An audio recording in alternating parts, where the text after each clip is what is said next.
Joe was a boy who never believed in ghosts. While his friends loved telling spooky stories and getting scared, Joe would always laugh and dismiss their tales as mere figments of imagination. "Ghosts aren't real," he would say confidently. "They're just stories to scare little kids." One Halloween night, Joe's disbelief was put to the test. It was a chilly evening, and Joe's friends had gathered at his house for a sleepover.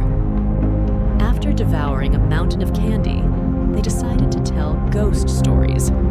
One of Joe's friends, Sam, suggested they visit the old abandoned mansion at the edge of town. The mansion had a reputation for being haunted, but Joe scoffed at the idea. "Come on, Joe," Sam teased. "Are you afraid?" "Not at all," Joe replied, puffing out his chest. "I'll prove to you that there's nothing to be scared of." With flashlights in hand, the group of boys made their way to the mansion. The moonlight cast eerie shadows on the cracked walls and overgrown garden. The mansion loomed over them, dark and foreboding. Despite his bravado, Joe felt a shiver run down his spine. They pushed open the creaky front door and stepped inside. The air was thick with dust and the smell of decay. Cobwebs hung from the ceiling, and the floorboards creaked under their weight. The boys explored the dimly lit rooms, their flashlights cutting through the darkness. "See? Nothing here," Joe said, though his voice was slightly shaky. Suddenly, they heard a faint whisper, like someone calling from far away. The boys froze, their eyes wide with fear. Joe's heart pounded in his chest, but he refused to show his fear. "Probably just the wind," he said, though he didn't sound convinced. They continued their exploration, heading upstairs to the old bedrooms. As they entered the master bedroom, the temperature dropped sharply. Their breath turned to mist in the cold air.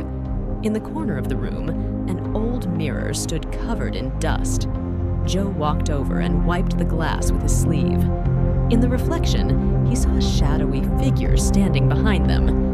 He spun around, but there was no one there. The other boys saw it too, and panic set in. "Let's get out of here!" one of them cried.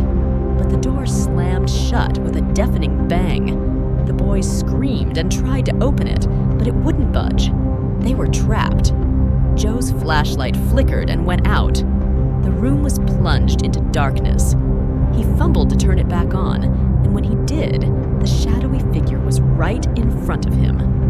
It was a ghostly apparition of a woman, her eyes hollow and her face twisted in sorrow. "Why have you come?" she whispered, her voice echoing through the room. Joe's disbelief shattered. He could hardly breathe as he stammered, "We didn't mean to disturb you. We'll leave, I promise."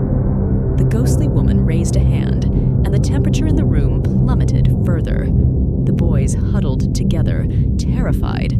The ghost's sorrowful eyes bore into Joe's soul. "I was wronged," she said. "Help me find peace." Desperate to escape, Joe nodded. "How can we help you?" The ghost told them her tragic story. She had lived in the mansion many years ago and had been wrongfully accused of a crime she didn't commit.